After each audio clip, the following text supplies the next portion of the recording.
جہاں بھی ایمان اور اسلام کی بات آئی ہے قرآن و سنت میں، وہاں نماز لازمی ساتھ میں چپکی ہوئی ہے. اس لیے آپ کو نماز تو پڑھنی ہی پڑھنی ہے، اس میں تو نو کا آپشن ہے ہی نہیں. یہ ثابت کرنے کے لیے ہم کیا ہیں؟ مسلم ہیں، مرد کو بھی عورت کو بھی. اور یہ صرف بر صغیر میں ہے. اتنی ملیشیا میں ہم نے دیکھا، وہاں مسجدیں بھری ہوتی ہیں، سب نماز پڑھتے ہیں، خواتین بھی پڑھتی ہیں ساری، اسکارف لٹکے ہوئے ہوتے ہیں وہاں. بے شک وہ اس کا جاب کر رہی ہے، ہوٹل میں کچھ بھی کر رہی ہے، نماز کے ٹائم پہ عورت بھی آئے گی مسجد میں اسکارف پہنے گی، پھر وہیں اسکارف نکال کے بھی چلی جاتی ہیں. ٹھیک ہے نا، جیسے ہمارے ٹوپیاں رکھی ہوئی ہوتی ہے نا ایسے. افغانستان میں سب نماز پڑھتے ہیں، سعودی عرب میں سب نماز پڑھتے ہیں، دبئی میں عرب کے کیسے کیسے عیاش ہیں، نماز کے ٹائم پہ سارے ایسے لگے گا جیسے ان سے بڑا نیک دنیا میں کوئی ہے ہی نہیں. بادشاہ نماز پڑھتے ہیں، وزیر نماز پڑھتے ہیں. ہمارے ہاں ایک بہت بڑی لعنت ہے کہ ہوگا مسلمان اور اپنے آپ کو مسلمان بھی کہتا ہے، نماز کے وقت میں غائب. تو اس لیے امام احمد ابن حنبل جو بہت بڑے مجتہد ہیں، ان کا یہ فتویٰ ہے کہ ایک نماز بھی جو جان بوجھ کر چھوڑ دے گا اسلام سے خارج ہو جائے گا. اگرچہ جمہور کا یہ فتویٰ ہے کہ خارج نہیں ہوتا، کفر کے قریب ہو جاتا ہے وہ، لیکن امام احمد بن حنبل کی کوئی کم حیثیت تو نہیں ہے. سعودی عرب میں انہی کو فالو کیا جاتا ہے. شیخ بن باز، شیخ صالح العثیمین سعودیہ کے مفتی اعظم رہے ہیں، ان کا فتویٰ اب تک چلو یہی آ رہا ہے کہ ایک آدمی اگر فجر کی نماز کے لیے الارم نہیں لگاتا، اس نے صبح 8 بجے آفس جانا ہے، رات کو سویا صبح 8 بجے کا الارم لگا کے، تو یعنی اس نے پکا ارادہ کیا ہوا ہے کہ میں نے فجر میں نہیں اٹھ رہا. ایک تو ہوتا نا آنکھ کھلی نہیں، ارادہ تو تھا نہیں کھلی آنکھ، پکا ارادہ کیا ہوا ہے. انہوں نے کہا یہ اسی وقت مرتد ہو جائے گا، کیونکہ اس نے پکا ارادہ کر لیا نماز کے قضا کرنے کا، پکا ارادہ کر. وہ یہاں تک ان کا فتویٰ ہے کہ مرتد ہو جائے گا اس کو اگر توبہ نہیں کرتا اور توبہ کا اعلان نہیں کرتا باقاعدہ، تو اس کو مسلمانوں کے قبرستان میں دفن کرنا بھی جائز بولو نہیں ہے. اس کا نکاح بھی ٹوٹ گیا. اگرچہ جمہور اس کو نہیں مانتے، لیکن امام احمد بن حنبل کی بھی تو ایک بڑی ویلیو ہے نا، اور عبداللہ بن مسعود کی بھی کم ویلیو نہیں ہے. وہ فرماتے ہیں ہم نبی کے دور میں کسی بھی جرم کو یہ نہیں سمجھتے تھے کہ انسان کافر ہو جاتا ہے، نماز کو ہم یہ سمجھتے تھے کہ کوئی چھوڑ دے تو اسلام سے خارج ہو جاتا. تو اس لیے عرب میں شراب پینے والا بھی نماز پڑھتا ہے، کیونکہ مسلمان میں بہرحال کچھ بھی ہو اسلام کا نام اپنے آپ سے ہٹانا پسند نہیں کرتا. اور آج ہم نے دیکھا ہے مسجدوں کے ساتھ گھر ہیں، نماز کے لیے نہیں آ رہے، اور سفر میں تو نمازیوں کو دیکھا ہے نمازیں چھوڑتے ہوئے. ذرا آج کل پیپر ہے تو یہ چھوڑ دو نماز. بھائی پیپر میں نماز چھوڑنا کہاں سے جائز ہو گیا؟ جاب میں باس کی طرف سے اجازت نہیں ہے، اجازت نہیں ہے آپ چھپ کے نماز پڑھیں، آپ کہیں کرسیوں کے پیچھے چھپ جائیں، کہیں بھی کریں. میں تو یہاں تک میں نے لوگوں کو مشورہ دیا، بعض جو غیر مسلم کنٹریز میں لوگ وہ کر رہے ہیں نا، جاب کر رہے ہیں باس کی طرف سے بعض جگہوں میں، ورنہ وہاں پرمیشن ہوتی ہے، اجازت نہیں ہے. تو میں ان سے کہتا ہوں بھائی کہیں بھی چھپ کے چلے جاؤ، کچھ بھی کرو، اگر نہیں پرمیشن ملتی چھپ کے بھی نہیں پڑھ سکتے تو جاب چھوڑ دو. بس جاب کیا کرو؟ چھوڑ دو. جاب نہیں، پھر جاب جائز نہیں آپ کے لیے. فرض نماز تو پڑھنی پڑے گی، آپ جاب ہی نہیں کر سکتے. آپ کہیں بھی جاؤ، کہتے ہیں کہاں جا کے، میں بھائی واش روم میں پڑھ لو، واش روم میں پڑھ لو. واش روم کا مطلب یہ نہیں کہ وہ فلش کے اوپر، وہ تو جگہ کا پاک ہونا ضروری ہے نا. انتہائی آخری درجہ یہ کوئی مصلی رکھو اپنے ساتھ تاکہ جگہ پاک ہو. یہ ایسا نہیں کہ واش روم میں نماز پڑھنا شروع کر دیں، حرام ہے، ناجائز ہے واش روم میں نماز پڑھنا. لیکن اگر کوئی صورت نہیں بنتی، کچھ بھی نہیں ہے، جائے نماز لے جاؤ بھائی چھپ کے، جہاں نہاتے ہیں نا جس جگہ پہ، اس جگہ مصلی بچھا کے نماز پڑھ لو. ٹرینوں میں نماز نہیں چھوڑ سکتے آپ. میں تو کوئی زیادہ نیک آدمی نہیں ہوں، لیکن ایک دو واقعات میں لوگوں کو صرف موٹیویٹ کرنے کے لیے. ایک دفعہ ہم بھاولپور سے چڑھے ٹرین میں، جب میں ٹرین میں چڑھا ہوں بھاولپور سے تو فجر کی نماز کا ٹائم ہو رہا تھا، اور رش اتنا تھا، حاجیوں کی اس وقت فلائٹیں بہت جا رہی تھی، کراچی سے ہی جاتی تھی، ملتان ایئرپورٹ نہیں بنا تھا اس وقت. تو اتنا رش تھا کہ جیسے ہی ہم ٹرین میں چڑھے ہیں تو اب پتہ چل گیا کہ بس ایسے بالکل سیدھے، جگہ ہی نہیں، رش اتنا زیادہ. اور فجر کی نماز وضو میں نے پہلے کر لیا تھا احتیاطاً، تو اب وہاں میں نے کہا بھائی نماز پڑھنی ہے. لوگوں نے کہا یہاں جگہ نظر آ رہی ہے. صوفی صاحب لوگ پھر تانے دینا شروع کر دیا، صوفی تو نظر نہیں آ رہا یہاں کو نماز پڑھے گا، پاگل ہو رہا ہے. اچھا سفر میں لوگوں نے کہا بھائی سفر میں معاف ہے، بعد میں توبہ کر لینا، قضا پڑھ لینا. یہ بڑے اچھے الفاظ ہوتے ہیں لوگوں کے نا، یعنی ان کی نظر میں کہ توبہ کر لینا. بھائی توبہ تو کہاں سے؟ اگر ایسا ہی ہوتا تو اللہ کہتے نماز پڑھ لو، نہیں پڑھتے تو توبہ کر لینا. پڑھنی ہے، قضا نہیں کرنی ہے. ان الصلاۃ کانت علی المؤمنین کتابا موقوتا، اگر نماز چھوڑنے کی میرے بھائی کہیں گنجائش ہوتی تو میدان جنگ میں لڑتے ہوئے جب گولوں کی گھن گرج اور تلواروں کی چمک ہو اس میں اللہ اجازت دے دے گا قضا کر لو، وہاں اجازت نہیں دی ہے۔ اللہ نے فرمایا نہیں کوئی صورت بنتی، سواری پہ بیٹھو، گھوڑے کا جہاں رخ ہے اسی طرف رخ کر کے نماز پڑھو، وہاں اجازت نہیں دی۔ اور آگے اللہ نے اس کی وجہ بیان کی ہے کہ میں اس لیے کہہ رہا ہوں یہاں پڑھنی ہے کہ نماز صرف پڑھنے کا حکم نہیں ہے، ان الصلاۃ کانت علی المؤمنین کتابا موقوتا، نماز مومنین پر مقررہ اوقات میں فرض ہے۔ یہ اس لیے جواب دیا کہ آپ کہہ سکتے تھے اللہ جب جنگ ختم ہو جائے گی پھر پڑھ لیں گے نا آرام سے خشوع و خضوع کے ساتھ، ابھی جنگ ہو رہی ہے، اللہ بھی کیا جب جنگ ختم ہو جائے قضا پڑھ لیں گے، بعد میں ٹائم گزر جائے گا پھر بہت ڈبل سجدہ کریں گے، ہم بہت لمبے لمبے قیام کریں گے۔ اللہ فرماتے ہیں نماز مقررہ اوقات میں فرض ہے، وہ ٹائم گزر جائے گا اگر جنگ ختم ہونے کا انتظار کرو گے، بہت مشکل ہے بھائی، نہیں آ رہی سمجھ میں تو جیسے زندگی کو فرشتے بہت اچھی طرح سے اردو میں بھی سمجھا دیں گے، قبر میں وہ کہتے ہیں میں نہیں بتاؤں گا، تو لوگوں نے کہا اب تو آپ کو سب بتانا پڑے گا، اور حقیقت ہے میں ان کا کسی کا مذاق نہیں اڑا رہا، سب کے ساتھ ہوگا، جو بھی کہتے ہیں میں نہیں بتاؤں گا، تو جب دنیا سے جائے گا تو سب کچھ بتانا پڑے گا، اس کو سب بتانا پڑے گا بھائی۔ تو میدان جنگ میں اللہ کہہ رہا ہے کہ نماز مومنین پر مقررہ اوقات میں فرض ہے۔ تو میں ٹرین میں کھڑا ہوا تھا، میں نے کہا انہوں نے کہا بھائی یہاں تو جگہ نہیں ہے، اچھا میری عمر بھی زیادہ نہیں تھی تو وہ ایسی تھوڑی عمر ہو تو لوگوں میں روب بھی ہوتا ہے نا، انہوں نے کہا کوئی جگہ نہیں ہے، میں نے کہا تو پڑے گا بھائی، کیونکہ ہم تو کیسے چھوڑ دیں بھائی، اور سنتیں اب چلو مجبوری ہے چھوڑ دیتا ہوں، 2 فرض تو پڑھنے ہیں، لوگوں نے کہا جگہ نہیں ہے، میں نے کہا جگہ بن جائے گی، کیونکہ فرض جو نماز میں فرائض ادا کرنا بہت آسان ہے، تو میں نے کیا کیا، وہ جگہ چونکہ لوگوں کے چپل تھے تو اس میں خطرہ تھا کہ ناپاک ہوگی، تو ایک چادر تھی میرے پاس، وہ میں نے ایسے نیچے ڈال دی، بچھانے کی بھی جگہ نہیں تھی، نیت باندھ لی، اندازہ پہلے لگا لیا تھا قبلہ کس طرف ہے، نہیں تو آپ آج کل تو موبائل پر ایسی ایپس آ رہی ہیں اس سے فوراً پتہ چل جاتا ہے، قبلہ کس طرف ہے اندازہ تھا مجھے، رخ کیا ہم نے، اب یوں کرنے میں تو کوئی نہیں رکاوٹ ڈالتا نا، یوں کرو نیت باندھ لو بھائی، اگر ہاتھ اٹھانے کی بھی جگہ نہیں ہے تو ہاتھ نہ اٹھاؤ، یہ رفع الیدین تو کوئی واجب نہیں ہے، اللہ اکبر کہہ لو اور نیت باندھ لو، ہاتھ باندھنے کی جگہ نہیں، ہاتھ چھوڑ کے کھڑے ہو جاؤ بھائی، سورہ فاتحہ پڑھی، سورت ملائی، رکوع میں جب آپ گھسیں رکوع کریں گے تو میں سوچتا تھا W11 کتنی بھی بھری ہوئی ہو، کنڈکٹر جب ایک دروازے سے چڑھ کے دوسرے دروازے پہ کرایہ لے کے نکل سکتا ہے تو ہم اتنے رش میں صرف ایک رکوع کی جگہ ہمیں کیوں نہیں بن سکتی، تو رکوع ہم نے کیا، جھکنا ہے نا رکوع میں، جھک جاؤ لوگ خود بخود سائڈ پہ ہو جاتے ہیں بھائی۔ اس کے بعد آپ جب سجدہ کرو تو سجدہ نام ہے، ویسے تو پراپر سجدہ کرنا چاہیے، جگہ نہیں ہے تو بھائی ماتھا کسی طرح زمین پہ ٹکانا ہے، آپ ماتھا زمین پہ ٹکا دیا جا کے، تو 2 رکعت تمیز سے الحمدللہ پڑھ لی، کھڑا ہو گیا میں، پھر لوگوں نے کہا یار یہ بنے کہ ہو گئی بس 2 فرض پڑھنے تھے ہو گئے، ایسی کی تیسی جو مرضی کرنا ہے، جو اکھاڑنا ہے اکھاڑ لو کیونکہ تمہیں تو خود چاہیے جگہ دو نا، اور بعض دفعہ لوگوں کو شرم آ رہی ہوتی ہے، ہم سب کے سامنے نماز پڑھیں گے، لوگوں نے کہ تو بہت بڑا صوفی ہے، تو یاد رکھو شرم ان کمبختوں کو آنی چاہیے جو نہیں پڑھ رہے، ان کمبختوں کو آنی چاہیے بھائی، تم بھی تو ایمان کے دعوے دار ہو، اگر تم یہ کہتے ہو کہ ہم اسلام کو نہیں مانتے تو پھر پورا اسلام سے رشتہ ختم کرو، پھر آپ وصیت میں لکھو کہ مجھے عیسائیوں کے قبرستان میں دفن کرنا ہے، مجھے ہندوؤں کے میری چتا کو آگ لگائی جائے، ٹھیک ہے نا، یہ لکھ کے جاؤ، جو نماز نہیں پڑھتا لکھے کہ بھائی میں چونکہ نماز نہیں پڑھتا اور میں مانتا ہوں یہ ٹائم ویسٹنگ ہے اور یہ کیا مولوی نے نماز رکھا ہوا ہے، تو لکھو کہ میری چتا کو، ایک ہندو ابھی مسلمان ہوا ہے تو میں نے وہ مجھے کہہ رہے تھے کہ میں لائیو سب کے سامنے کلمہ پڑھوں گا نا، تو میں نے کہا چلو ہمارے بیان میں آپ کو لائیو ہم لے لیں گے، بیان سنتے تھے، اللہ کا شکر ہے وہاں انڈیا میں ان کو ایمان کی توفیق ملی، تو ہندو ہونے کے باوجود میرے بیان بڑے شوق سے سن رہے تھے، کہہ رہے ہوئے سنتے سنتے میرا دل کیا کہ میں مسلمان ہو جاؤں، اللہ تعالیٰ قائم رکھے، تو میں نے کہا لوگوں کو موٹیویشن ملے گی، تو انہوں نے کہا میں سب کے سامنے، پھر مجھے خیال آیا بھائی اتوار میں تو ٹائم ابھی ہے، زندگی کا کوئی بھروسہ نہیں ہے، میں نے کہا اگر آپ اس سے پہلے مر گئے، انہوں نے کہا بات تو ٹھیک ہے، میں نے کہا پھر فون پہ ہی کلمہ پڑھو، تو انہوں نے کلمہ تو پڑھ لیا ماشاءاللہ، مسلمان ہو گئے، بیان بھی سن رہے ہیں، لیکن انہوں نے کہا میرے لیے سب سے بڑی آزمائش یہ ہے کہ ہندوؤں میں جب ماں کا انتقال ہوتا ہے تو بڑا بھائی ہے جو چتا کو سب سے پہلے آگ لگاتا ہے، میں سب سے بڑا ہوں اور میری ماں کی طبیعت بہت خراب ہے، بظاہر ایسا ہی لگتا ہے کہ وہ دنیا سے جانے والی، تو میں نے تو ان کو سمجھایا اپنی ماں کو مسلمان کر لو، کہہ رہے وہ نہیں ہوگی، وہ نہیں ہوتی، کہنے کا میرے لیے مسئلہ یہ ہے کہ ان کے انتقال کے بعد چتا کو آگ سب سے پہلے میری میں نہیں لگائی تو پورا خاندان کھڑا ہو جائے گا، اب ان کا کیس چل رہا ہے، میں نے ان کو مولانا کلیم صدیقی صاحب کا نمبر دیا ہندوستان میں کہ ان سے رابطہ کریں، وہ آپ کی مدد کریں گے۔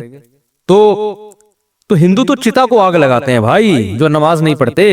تو آپ بھی اگر نہیں مانتے نماز کو، جو زیادہ تر یہ فواد چودھری معذرت کے ساتھ اس طرح کے لوگ بار بار علماء کو برا بلا کہہ رہے ہوتے ہیں نا، ان سے کو آپ وصیت لکھو کہ میرے مرنے کے بعد کوئی مولوی میرے جنازے کے قریب نہیں آئے گا، میری نماز جنازہ کوئی مولوی نہیں پڑھائے گا۔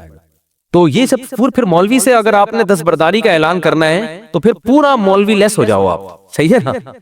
تو اپنے مفاد کے لیے مولانا آ رہے ہیں، نکاح پڑھانے کے لیے مولانا آ رہے ہیں، چلو نکاح تو عدالتیں بھی پڑھا دیتی ہیں، جنازے میں سب سے زیادہ تو آپ پھر اپنا جنازہ پڑھواؤ، یا تو پڑھواؤ ہی نہیں، کیونکہ تو مولویوں نے ہی بتایا نا جنازہ ہے، یا تو پڑھواؤ نہیں، اگر پڑھوانا ہے تو مائیکل جیکسن ٹائپ کا کوئی آدمی ہونا چاہیے، لبرل بالکل، جو موسیقی کا، کیونکہ آپ نے یہ بھی ایک دفعہ ارشاد فرمایا تھا کہ علامہ اقبال بھی موسیقی سنتے تھے، قائد اعظم بھی، یہ مولویوں کی طرح تھوڑی تھے عجیب سے، تو پھر کوئی ایسا ہی گلوکار ملک کا جو سب سے بڑا ڈانسر ہو، وہ آپ کا نماز جنازہ مٹک مٹک کے پڑھائے۔ پھر اللہ سے دعا کرو بھائی، نماز سے اللہ ہمارا رشتہ قائم کر دے۔ تو اذان پر ابھی بیان باقی ہے کہ اتنی اللہ کو یہ عبادت پسند ہے نا کہ پیدا ہوتے ہی اللہ کان میں اذان کہلوا دیتے ہیں، اس کے بعد جو ندائیں صبح فجر میں آواز گونجتی، اللہ اکبر حی علی الصلاۃ الصلاۃ خیر من النوم، پھر اللہ کہتے ہیں ظہر میں دوبارہ یاد دلاؤ، مؤذن کو کہتے ہیں جا وہ اسپیکر پہ بٹن آن کر بولتا رہے بس تو۔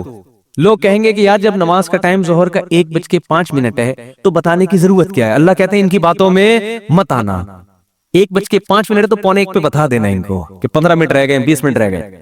فجر کا ٹائم روزانہ اناؤنس ہوتا ہے، 6:30 پہ، 6:45 پہ اناؤنسمنٹ ہوتی رہے گی۔ اللہ کہتے ہیں اتنی اناؤنسمنٹ کافی نہیں ہے، ہر دفعہ پوری اذان ہوگی، حی علی الفلاح، آؤ کامیابی کی طرف، آؤ نماز کی طرف۔ حج میں اعلان نہیں ہوگا، رمضان کا اعلان نہیں ہوگا، اعلان کرنے والوں کو برطرف کر دیا، ہلال کمیٹی سے نکال دیا، ٹھیک ہے نا؟ نماز کا ہر دفعہ اعلان ہوگا، اور اتنی اذانیں ہوتی ہیں نا پوری دنیا میں کہ ایک سیکنڈ کے لیے بھی دنیا اذان سے خالی نہیں ہوتی، دی جا رہی ہے اس وقت سے۔ تو یہ اس لیے کہ اللہ کی نظر میں اس کی اہمیت اور ویلیو بہت زیادہ۔ اللہ کہے کہ ابھی اس مؤذن کو کہے صرف ان کو سناؤ، زبردستی کسی کو لے کے نہیں آؤ مسجد میں، ابھی زبردستی کا ٹائم نہیں ہے، ابھی حساب و کتاب کا ٹائم نہیں ہے۔ تم نے حی علی الصلاح حی علی الفلاح کہہ دیا، اللہ کی کبریائی بیان کر دی، ان کی مرضی آئے نہ آئے، تم گھر تک تھوڑی جاؤ گے بیل بجا کے، بھائی میں نے تمہیں حی علی الصلاح کو تمہیں سمجھ میں نہیں آیا کیا؟ انگلش میں بتاؤں میں تمہیں؟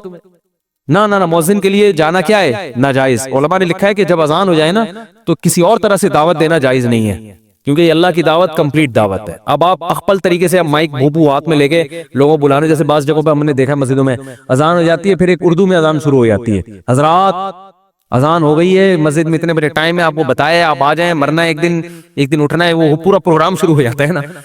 چلو زندگی میں کبھی ایک آدھ دفعہ ہو جائے تو ایک الگ بات ہے، لیکن مستقل بنیادوں پہ بھی بعض مسجدوں میں ہو رہا ہے ہمارے، چھوڑو رہنے دو۔ تو اس لیے علماء نے کہا اللہ نے پراپر رکھی اس لیے کہ اب دوبارہ کسی اور دعوت کی ضرورت نہ ہو۔ تو اب اللہ کہتے ہیں اب آنا ہے آ، نہیں آنا نہیں آ، یہ حساب میں آخرت میں لوں گا کہ تو اتنا ڈھیٹ 1400 سال سے فضاؤں میں ہر نماز کے ٹائم پہ یہ ندا گونجتی ہے، نہ سردیوں میں اس میں ناغہ ہوتا ہے، نہ گرمیوں میں ناغہ ہوتا ہے، نہ راتیں لمبی ہوں تو ناغہ، نہ راتیں چھوٹی ہوں، حتیٰ کہ سفر میں بھی اذان کا حکم ہے، اذان کہو، پھر جنگل میں اکیلے نماز پڑھو اذان کہو، یہ ایسی اللہ کو ندا پسند ہے بھائی، یاد دہانی لازمی کراؤ۔ تو اس لیے بھائی یہ بار بار دعوت، اذان کی اہمیت نہیں پتہ چلتی، اس سے نماز کی اہمیت پتہ چلتی ہے۔ تو عزم کرو زندگی میں کچھ بھی ہو جائے نماز قضا نہیں کرنی۔ جو جماعت کی نماز کے عادی نہیں ہے وہ کم از کم اتنا کر لیں کہ پہلا اسٹیپ یہ ہے کہ قضا نہیں ہونے دینا کسی صورت میں، پھر اگلا اسٹیپ کیا ہے؟ جماعت نہیں چھوڑنی کسی صورت میں۔ وہ جماعت اصل تو نماز ہے ہی جماعت، اور اگر کبھی چھوٹ جائے نا تو توبہ کرنی ہے اور اس کو قضا کر کے اگلی پڑھنی ہے، پہلے اس کی قضا پڑھنی ہے پھر اگلی، اور کچھ جرمانہ بھی رکھیں اپنے اوپر۔ سمجھتے ہو گے نہیں سمجھتے؟ اللہ تعالیٰ سمجھنے کی عمل کی توفیق عطا فرمائے۔ نماز میں وسوسے بہت آتے ہیں، کیسے بھگایا جائے؟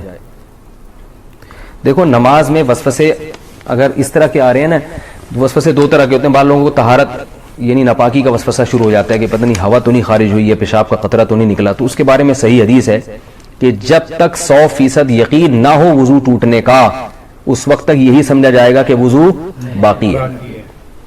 اب جو وسوسے کا مریض ہے اس کو یہ شبہ ہوتا ہے پتہ نہیں مجھے 100% یقین ہو رہا ہے کہ نہیں ہو رہا، ہے. تو اس کا علماء نے حل لکھا ہے کہ اگر آپ قسم اٹھا کے کہہ سکیں نا, کوئی اس وقت پوچھے کہ بھئی آپ کی ہوا خارج ہوئی ہے یا پیشاب کا قطرہ نکلا ہے, تو آپ قسم اٹھا کے بولیں اللہ کی قسم ہوا خارج ہوئی ہے, تو یہ اس کی علامت ہے آپ کو 100% یقین ہے. یعنی اگر آپ قسم اٹھا سکتے ہو تو کہا جائے گا کہ وضو ٹوٹا ہے. لیکن جو وہمی ہے نا وہ کہے گا پتہ نہیں میں قسم اٹھا سکتا ہوں کہ نہیں اٹھا سکتا. یہ بھی ہوتا ہے. اگر کوئی اس وقت مجھ سے پوچھے تو میں کیا قسم اٹھا سکتا ہوں, تو یاد رکھو اگر آپ کو اس میں ڈاؤٹ ہو رہا ہے اس کا مطلب آپ قسم نہیں اٹھا سکتے. کیونکہ جب آدمی کو یقین ہوتا ہے تو کہتے ہیں ابھی رات کا وقت ہے نا, میں آپ سے پوچھوں بھائی ظہر ہے یا رات ہے, تو آپ قسم اٹھا کے فوراً, کوئی کتنا ہی وہم کا مرض ہو آپ قسم اٹھانے میں ہچکچاؤ گے نہیں. تو اگر یہ ہو رہا ہے پتہ نہیں قسم اٹھا سکتا ہوں, تو یہ اس کی علامت ہے کہ آپ قسم نہیں اٹھا سکتے اور آپ کا وضو نہیں ٹوٹا. پھر یہ فکر نہ کریں کہ حقیقت میں ہوا خارج ہوئی ہے نہیں ہوئی ہے, بس اللہ اس کے رسول نے جب کہہ دیا کہ آپ کا وضو باقی ہے تو وضو باقی ہے. دوسرا وسوسہ تجوید کا ہوتا ہے. الحمدللہ کو الحمد پتہ نہیں ہا حلق سے نکل رہا ہے کہ نہیں نکل رہا, یہ بھی ہوتا ہے. اتنی زور زور سے پڑھتے ہیں کہ ساتھ والے کے لیے نماز پڑھنا مشکل ہو جاتا ہے. تو ایسے وسوسے کے مریض کو چاہیے بس جلدی سے پڑھ لیا کرے. کسی نے بڑا اچھا ملفوظ بھیجا حضرت ڈاکٹر عبدالحی رحمۃ اللہ علیہ کا, کہ ان کے پاس ایک شخص آیا اور کہنے لگا میرے تو سجدے ہی بیکار ہیں, میری تو نماز ہی بیکار ہے, نماز میں دل ہی نہیں لگتا اور وسوسے آتے ہیں, پتہ نہیں کہاں توجہ ہوتی ہے, ایسی نماز کا کیا فائدہ, ایسے سجدوں کا کیا فائدہ. انہوں نے کہا یہ جو تم عجیب سی اور عجیب سے سجدے کر رہے ہو جس میں تمہیں وسوسے آ رہے ہیں, کیا یہ سجدہ مجھے کر سکتے ہو ایسا سجدہ؟ انہوں نے کہا نہیں یہ تو نہیں کر سکتا. کتنی کیا پیاری دلیل ہے. انہوں نے کہا اس کا مطلب ہے کہ یہ وہی سجدہ ہے جو صرف کس کے سامنے ہوگا, اللہ کے سامنے. اس کا مطلب یہ قبول ہو رہا ہے, تبھی یہ کسی اور کے سامنے نہیں ہو سکتا. تو وہم کے مریض کو چاہیے بھائی, اسی طرح جن لوگوں کا نماز میں دل نہیں لگتا, خیالات آ رہے ہیں, بھائی ہے تو نماز نا, یہی خیالات والی نماز آپ کسی اور کے سامنے کھڑے ہو کر کبھی نہیں پڑھو گے, یہ اللہ ہی کے لیے. تو یہ اس سے میں نے یہ سنا, مجھے اتنا فائدہ ہوا, میں نے کہا دیکھو یار کتنی حوصلے کی بات کر لی انہوں نے. بھائی ٹوٹی پھوٹی لنگڑی لولی نماز ہے تو اللہ کے لیے نا, باقی ظاہر ہے دن بھر محنت مزدوری کریں گے تو خیالات تو آئیں گے. خیال تو ایسی چیز ہے جتنا بھگاؤ اور آئے گا. وہ لطیفہ سنا ہے کتے والا, وہ ایک پیر صاحب نے کسی کو, جعلی پیر تھے نا تو یہ تعویذ گنڈوں کا کام بہت کرتے ہیں, تو انہوں نے کسی کو تعویذ دیا اور 50-60 ہزار روپے اس تعویذ کی قیمت لی.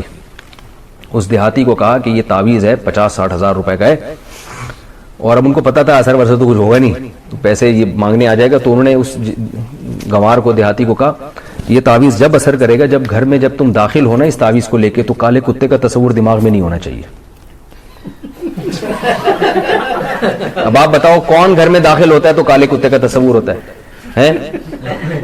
کسی کے بھی نہیں ہوتا. انہوں نے بولا جب گھر میں جاؤ گے تو کالا کتا نہیں ہونا چاہیے.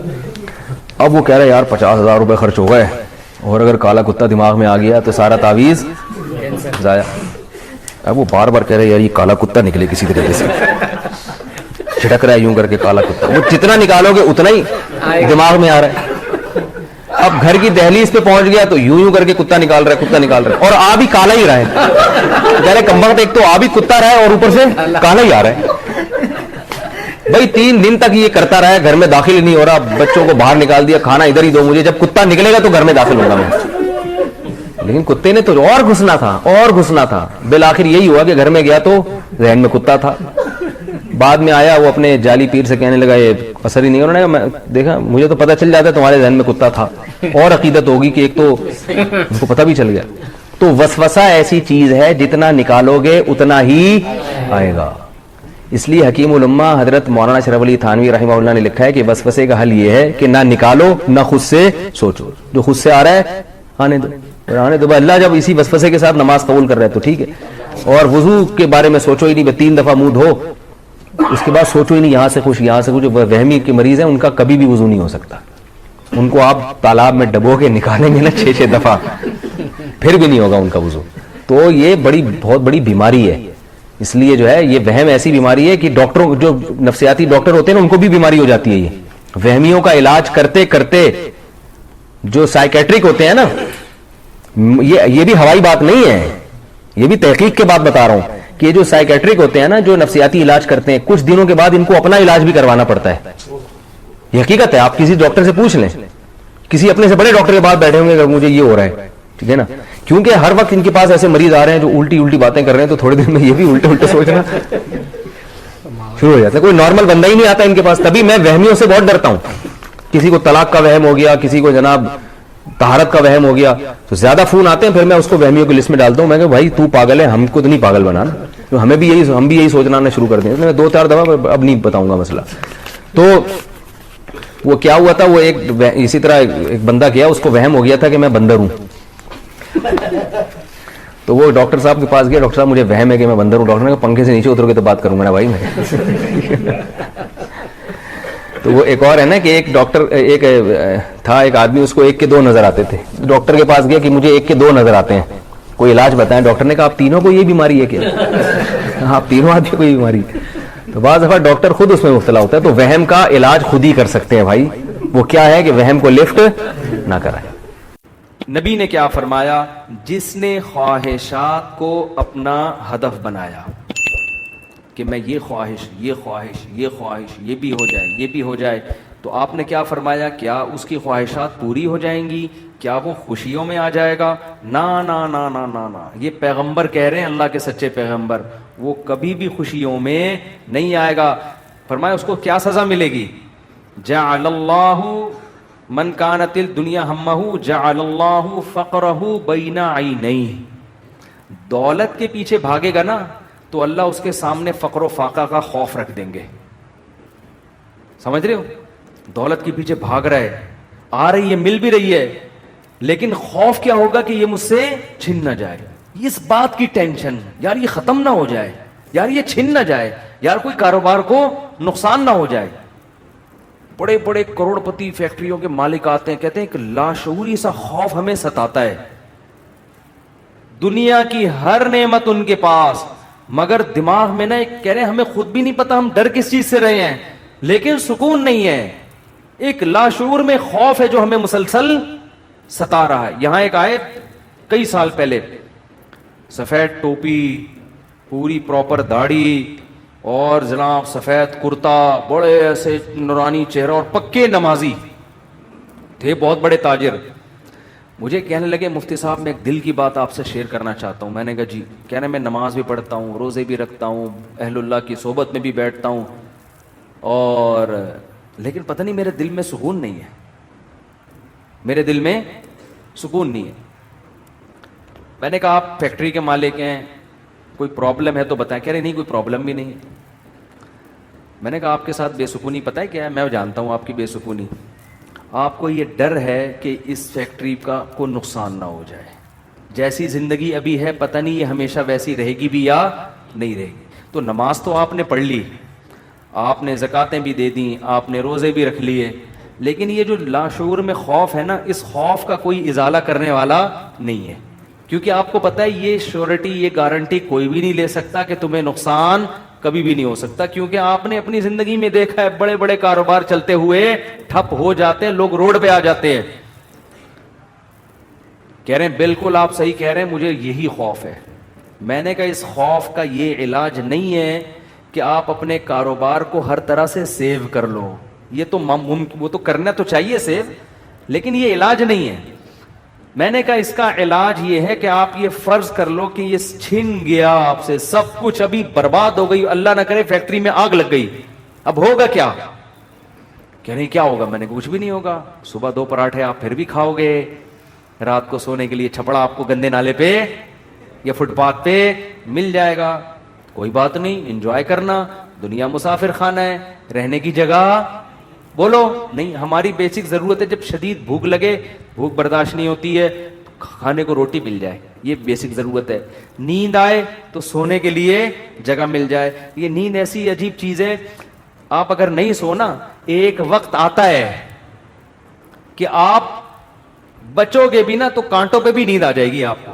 اب جیسے میرے ساتھ ہوتا ہے نا، نیند نہیں ہو رہی، ایک وقت جب بہت زیادہ جمع ہو جاتی ہے، پھر ہم نہیں بھی سونا چاہ رہے ہوتے ہیں، سو رہے ہوتے ہیں. میں ایک دفعہ سفر میں آ رہا تھا، بڑا لمبا بس کا سفر تھا، سونے کا ٹائم ہی نہیں ملا. تو جب ہم سکھر تک پہنچے نا، تو پرانی بات ہے 20-25 سال پرانی، تو میں ایسا سویا ہوں، کبھی اس کے اوپر جا کے دھڑام سے گر رہا ہوں، وہ اٹھا رہا ہے بھائی کیا کر رہے ہیں مولوی صاحب. پھر جب ادھر کو کر دو دھڑام سے اس کے اوپر گرا، وہ کہہ رہا ہے مولوی صاحب تمیز سے بیٹھو یار. پھر ادھر میں جاگنے کی کوشش کر رہا ہوں، لیکن یہ اللہ کی رحمت ہے کہ جو چیز ضروری تھی وہ اللہ نے آپ کے اوپر مسلط کر دی. تو میں نے کہا نیند کا بھی کوئی ٹینشن لینے کی ضرورت نہیں ہے, سونے کی کہیں بھی جگہ نہ ہوئی نا آپ کو, اور جب گہری نیند آتی ہے نا انسان پہ مسلط ہوتی ہے, بے شک نرم گدا نہ بھی ہو, سونے کا مزہ خاندانی آتا ہے. آدمی کہتا ہے کہیں سر ٹکانے کی, کوئی بندے سے کہتا ہے تو خالی ہاتھ یوں رکھ کے کھڑا ہو جا تھوڑی دیر کے لیے, کہیں سر ٹکانے کی ذرا سی جگہ مل جائے, ایسا مزہ آتا ہے سونے میں. وہ جو سبزی والا جو میرے پیسے لے کے بھاگا تھا نا, وہ ٹھیلے پہ سوتا تھا رات کو, وہ رات کو ٹھیلے پہ سوتا تھا, اس کو سکون تھا نا, اس کی سکون نہیں تھا اصل میں, وہ تھک اتنا جاتا تھا نا فراڈ کر کر کے ادھر سے پیسے, تو رات کو آ کے اب اس کو جگہ نہیں ملی, تو میں نے کئی دفعہ دیکھا ٹھیلے پہ سو رہا ہے. وہ مزدور لوگوں کو دیکھ لو نا آپ, جہاں جگہ ملے سو جاتے ہیں وہ. تو میں نے ان سے کہا کہ ٹینشن لینے کا نہیں ہے, آپ کی بیسک ضرورت نیند ہے, وہ آ جائے گی, کہیں بھی آ جائے گی, بیٹھے بیٹھے سو جاؤ گے. اور کھانے کی ضرورت, اتنا رزق اللہ انشاءاللہ آپ کو دے دے گا. اور شدید بھوک میں تو میرے بھائی دال میں بھی وہ مزہ آتا ہے جو ایک مالدار کو قورمے بریانی میں آتا ہے. شدید بھوک لگ رہی ہو نا, دال کھانے کا اپنا مزہ ہے. میں نے کہا دال مل جائے گی. پھر کہنے لگے بیوی بچوں کا کیا ہوگا, جب اتنی غربت ہوگی, خطرہ ہوگا تو بھاگ جائیں گے. میں نے کہا جو خود سے بھاگے اسے بھاگنے دو ٹھیک ہے نا, جو خود سے بھاگے اسے کوئی ٹینشن. مسافر خانہ ہے نا بھائی, نیک بیوی تو وہ ہوتی ہے جو آپ کی شریکہ حیات ہے. جب دولت تھی اس وقت بھی ساتھ, جب غربت تھی اس وقت بھی ساتھ. تو اگر غربت میں وہ بھاگ گئی, بولو اے اللہ اچھا ہوا تو نے زندگی میں ہی جان چھڑا دی. کیا خیال ہے؟ اور میں نے کہا جب دوبارہ پیسہ آئے تو پھر اس کو لے کے نہ ہو, بولو اب وہیں رہو. اب کیا کرنا ہے, وہیں رہو. غیرت مند آدمی تھوڑی ایسی چیزیں پالتا ہے. لیکن تو میں نے کہا بھاگتا بھاگتا کوئی ہے نہیں آج کل, لیکن اگر بھاگ گئی ٹینشن نہیں, مسافر خانہ ہے, ویسے بھی مر جاتے تو قبر میں دفنا کے آ جاتی وہ. تو کوئی ٹینشن نہ لو میرے بھائی, کسی چیز کی ٹینشن لینے کا بالکل بھی نہیں ہے. ہم مسافر خانہ ہے, ہماری فیکٹریوں کو اللہ نہ کرے آگ نہ بھی لگے تو بھی تو مرنا ہے نا. ارے فیکٹری تم نہیں مرے, فیکٹری مر گئی ہے, زیادہ اچھا ہے. اس سے بہتر کہ تم مر جاتے اور فیکٹری بچ جاتی. کوئی فرشتہ آئے اور کہے اللہ نے مجھے حکم دیا ہے اس کی فیکٹری کو آگ لگوا دو, لیکن اس کو آپشن دے دو کہ تو مرے تیری فیکٹری کو مار دیں. آدمی کہتا ہے بھائی مزدوروں سمیت مار دے اس پوری فیکٹری مجھے بچا لو. یہی ہوگا نا, مجھے بچا لو. تو ان کو تھوڑا سکون ہے. میں نے کہا آپ کا مسئلہ یہ ہے کہ آپ نماز پڑھتے ہیں, علماء کے پاس بھی بیٹھتے ہیں, مگر آپ نے دل میں دنیا کی محبت کے گٹر ابل رہے ہیں آپ کے. ہمارے حضرت فرمایا کرتے تھے بہت سے لوگ ایسے ہیں, بڑی بڑی داڑیاں, تہجد گزار, اور جناب بڑے ہر بات پہ درود شریف, لیکن دل میں دنیا کی محبت کے گٹر پالے ابل رہے ہیں.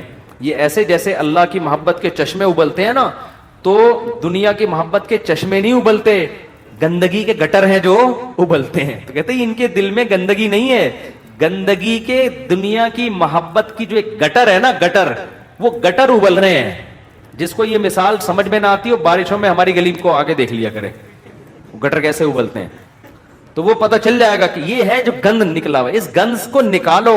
کیا کہا پیغمبر نے ہود علیہ السلام نے اپنی قوم سے, صالح علیہ السلام نے اپنی قوم سے, تتخذون مصانع لعلکم تخلدون, اے میری قوم تم گھر اتنے مضبوط بناتے ہو جیسے تم نے ہمیشہ رہنا ہے, اتنا پیسہ ان دیواروں میں کیوں پھونک رہے ہو؟